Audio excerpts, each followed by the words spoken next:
12.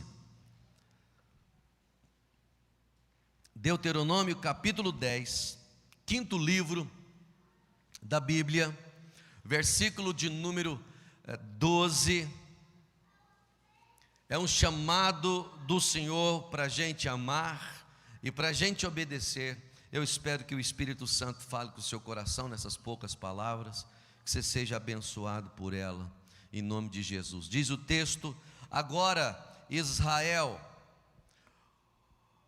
o que o Senhor, seu Deus, requer de você, somente que você tema o Senhor, seu Deus, que viva de maneira agradável a Ele, e que ame e sirva o Senhor, seu Deus, de todo o coração e de toda a alma. O texto provoca na gente uma pergunta, talvez aqui como tema, como título, que está aí no início: Israel, o que é que o Senhor requer de você? O que é que o Senhor requer de nós? Qual é o desejo de Deus para comigo, para com você? Poderia vir, irmãos amados, essa pergunta em forma de ordem. Ela poderia ser analisada em forma de pedido, né? Deus está pedindo para você, Deus está querendo para você, Deus está aconselhando você. Mas aqui parece-nos que Deus está dizendo assim: olha, tem coisas que eu quero da sua parte. É verdade que eu exijo de você, mas a exigência não é algo que você faça mecanicamente, mas é algo que você faça espontaneamente, porque é isso que eu quero. O que é que Deus quer de você? O que é que Deus quer de mim? O que é que Deus quer de nós? E a divisão está muito clara nesse versículo, né? A primeira delas: somente que você tema o Senhor. O que que Deus quer da nossa vida? Deus quer da nossa vida temor ao Senhor. Deus quer que a gente olhe para Ele entendendo um pouco dos seus atributos, das suas qualidades. Irmãos amados, quem é Deus? Quem é Deus? Deus é um Pai amoroso, Deus é bondoso, Deus é tudo isso, mas há um atributo importante que é a justiça de Deus. Deus é justo, Deus é poderoso. Então é necessário nós olharmos para o Senhor como um Deus que é poderoso, como um Deus que é justo. E se Ele é justo, nós precisamos temê-lo em razão não necessariamente do que Ele é, mas das consequências dos nossos atos. Por que nós precisamos, em alguma medida, ter medo de Deus, ou ter respeito por Deus? Porque Deus é santo, e Ele é justo, e se as minhas ações não forem ações aprovadas e agradáveis ao Senhor, as consequências podem ser ruins. Por isso, o que é que o Senhor quer, espera, pede, cobra ou ordena para mim e para você na manhã desse domingo? Que a gente tema o Senhor, que a gente tema o Senhor. É isso que a gente vai perceber na Bíblia. Quando Paulo vai dizer em Efésios que a mulher deve respeitar o marido, naquele contexto, a palavra respeitar na língua original é a mesma dessa daqui, está da raiz phobos, de onde vem fobia, medo. Medo é um negócio estranho, porque não é medo de pavor, mas é medo no sentido de não corresponder, de não viver uma vida equilibrada, de não ter o respeito a alguém, no caso do Senhor, que é a autoridade máxima e que nos fez e nos sustenta e nos governa. Então, que o Senhor requer da minha vida, da sua? Que a gente olhe para Ele como Deus, como Pai, que a gente não o trate como um boneco, como alguém que pode ser manipulado, como alguém que a gente manda, como muitas vezes nós vemos por aí, crentes e líderes e pastores dando ordem para Deus, determinando para Deus, decretando para Deus, como se Deus fosse algum bonequinho que a gente pudesse manipulá-lo, porque nós temos a autoridade do nome de Jesus. Grandes equívocos tornam a gente soberbo, prepotente, diante de um Deus que é livre, pleno, perfeito e soberano. O que o Senhor quer de mim e de você? Que a gente tema ao Senhor. Mas não apenas temer a Deus. O texto diz que viva de maneira agradável a Ele. É isso que diz o versículo 12 de Deuteronômio 10. Que a gente viva de maneira agradável a Deus. Viver é como se o Senhor estivesse dizendo para mim e para você: você tem que ter um estilo de vida, um caminhar agradável diante do Senhor, que a gente tenha uma vida aprovada diariamente pelo Senhor. A Bíblia chama o povo de Deus aqui, na época dos escritos, de o povo do caminho. Era o povo do caminho. Era o povo que caminhava e caminhava na presença de Deus. Aliás, João capítulo 14, verso 6 diz que Jesus é o caminho. Nós precisamos viver uma vida agradável, ou seja, precisamos caminhar em Jesus. Precisamos caminhar em Jesus. Efésios capítulo 4, versículo de número 17. Assim eu lhes digo com a autoridade do Senhor: não vivam mais como os gentios, levados por pensamentos vazios e inúteis. Não vivam mais no pecado, não vivam mais no pecado, não vivam na mentira, não vivam na prostituição, não vivam na farsa, não vivam. O que é que o Senhor requer da sua vida, irmão, irmã, em nome de Jesus? Porque isso precisa trazer paz e vida, e vitamina, e saúde e bênção. O que é que Ele quer de você? Não viva no pecado, viva uma vida que agrade a Deus. E pecado não são apenas aquelas coisas escandalosas e sujas. Pecado é não amar o Senhor Jesus, é não ser devoto ao Senhor Jesus, é não desejar viver na sua presença. O que o Senhor requer de você? Que você tenha uma vida, ou que você viva de maneira agradável. Você vive de maneira agradável? Em terceiro lugar, o próprio versículo 12 diz: e que ame e sirva o Senhor seu Deus de todo o coração e de toda a sua alma. Que você ame e sirva o Senhor seu Deus. Sabe, irmãos, esse terceiro ponto me fez refletir e me fez fazer uma análise no meu coração hoje pela manhã. Sabe por quê? Porque eu entendi que é possível servir sem amar. É possível trabalhar sem amar. É possível fazer as coisas na igreja, estar na igreja, se comprometer com ministérios e com serviços, mas sem amar. Mas é impossível amar sem servir. É impossível você dizer que ama o Senhor e não viva a obra do Senhor. Vocês estão lembrados de Apocalipse capítulo 2, os versos 3 a 5, quando a palavra de Deus vem ao anjo da igreja, e o Senhor vai confrontar o anjo da igreja, o líder da igreja, e vai confrontar automaticamente a igreja, dizendo: eu sei do labor de vocês, vocês trabalham demais, vocês são bons, vocês fazem de tudo. Aliás, não tem igreja igual vocês para trabalhar, para servir. É um labor, é um exercício, é um esforço. Mas eu tenho uma coisa contra vocês: o quê? Vocês abandonaram o primeiro amor. Arrepende-te e volte à prática das primeiras obras. Então, se você está aqui hoje pela manhã, eu quero dizer o que Deus requer de você. Deus requer de você que você tema o Senhor. Deus requer de você que você viva de maneira agradável. O que Deus requer de você? Que você ame e sirva. Não é que você sirva, é que você ame o Senhor e o sirva. Então não existe ministério de ficar sentado no banco. Não existe, irmão. E eu falo com todo carinho, com todo respeito, não existe ministério de sentar no banco. Não existe ministério de vir para a igreja. Isso não é ministério. O Senhor nos chamou com um propósito. Entenda isso. O Senhor nos chamou com um propósito. O propósito não foi de nos enriquecer. O propósito não foi de curar nossas doenças.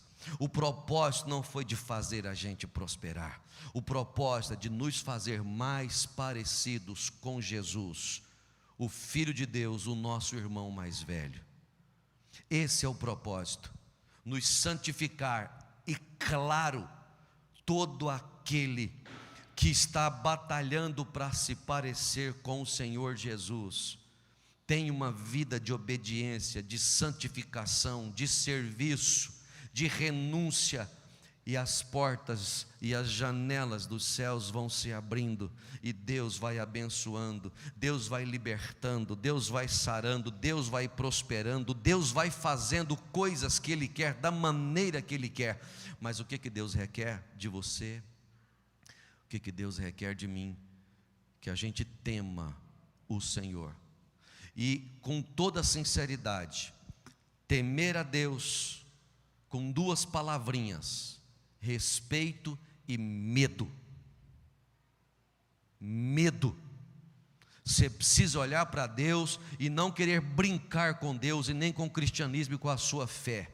Você precisa ter medo de Deus, respeito para com Deus. É isso que o texto está dizendo. Mas não é medo de algum estranho. É medo e respeito pelo papai querido, que entregou a vida por você, e que te ama, e que por amor, se você não respeitar, Ele pode usar vara. Ele pode usar vara. Mas Ele quer que você viva essa vida agradável, um estilo de vida. Sabe o que é constância? Constância. Me lembro, muitos anos atrás, eu visitava um rapaz trabalhando na Itambé, e ele estava sempre em cima daqueles caminhões lá no interior, mexendo com leite, com aqueles latões, como é que é o plural de latão? Latões. De vez em quando dá pane, né? E aí, mas ele não era rápido. Aí tinha um colega que era rápido, que trabalhava e tal. Aí trabalhava, corria, parava, sentava, batia papo e falava para ele: rapaz, você tem que acelerar. Ele falava assim: o que manda é a constância. Ele falava isso quase todo dia, porque sempre estava brincando com ele. Ele dizia: o que manda é a constância. Você chegava lá o dia inteiro, ele trabalhando, ele trabalhando, ele trabalhando, e não ficava devendo tarefa, não ficava para trás. O que manda é a constância. Uma vida agradável, regularidade, irmão, regularidade. Você precisa estar presente, você precisa viver lá no seu grupo, você precisa estar no ministério, você precisa estar servindo, você precisa estar aqui envolvido, precisa ser regular no seu dízimo, regular na sua oferta, regular no seu culto, regular nos seus negócios, regular na sua casa. Você precisa ser regular, vida agradável diante de Deus. E o final então: ame o Senhor e o sirva. Como? Está lembrado o que diz aí? Ame o Senhor e o sirva. Como? De todo o coração, de toda a sua alma. Como é que você serve? De vez em quando tem alguns que para servir já dão um trabalho, como diz os arretado, trabalho danado. Você tem que falar, se você chamar para fazer alguma coisa, tem que dizer: fulano, você faz, fulano, você vem, você está fazendo, fez, não fez, vai, como é que é? Não, amanhã eu faço, não, depois da manhã. Vai dar um trabalho. Então vai servir, sirva de todo o coração, de toda a sua alma. É assim. Por quê? Porque não é para a liderança, é para o Senhor. é para o Senhor. Nós vamos cantar um pouquinho agora. Cadê a nossa musicista? Onde é que ela está? Sumiu? Não, está aqui, ó. Ela estava orando ali dentro. Não, gente, falando sério, ela estava fazendo um trabalho de secretaria que eu pedi ela para fazer hoje pela manhã, tá? Pela manhã. Senão fica mal na fita as custas do pastor, depois vai dar problema, né? Toda palavra de Deus, Bryan Chapell diz que a gente tem que encontrar o FCD.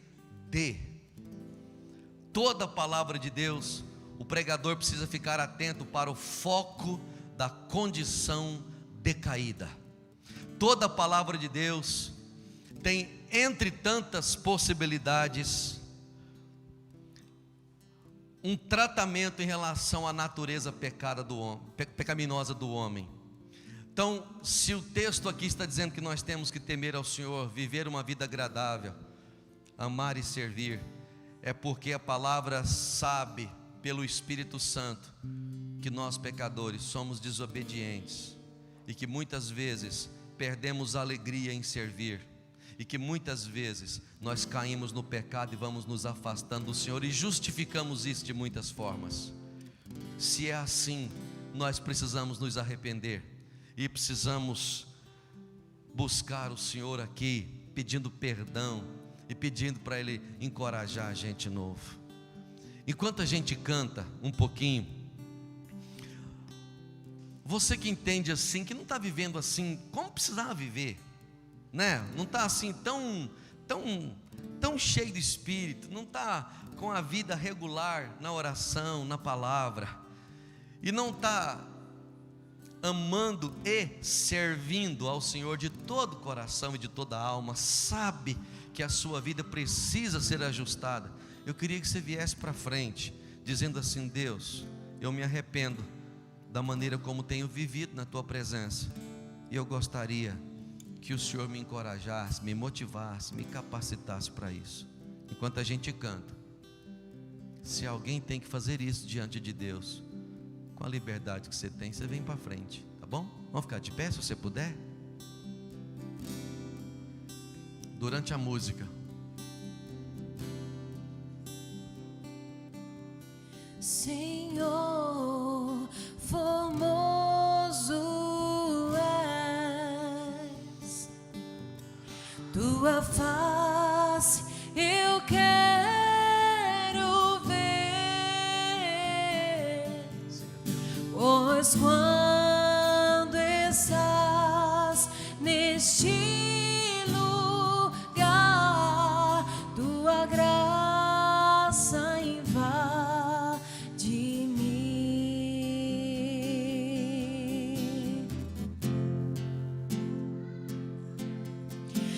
Acende a chama, Pai, que uma vez brilhou. Oh, meu Deus. Vem limpar, brilhar, resplandecer o meu primeiro amor. Aleluia, aleluia. Acende a chama, Oh, Deus. Pai, Acenda, meu Deus. que uma vez brilhou. Oh, Jesus. Vem limpar, brilhar, resplandecer o meu primeiro amor. Vem limpar, brilhar,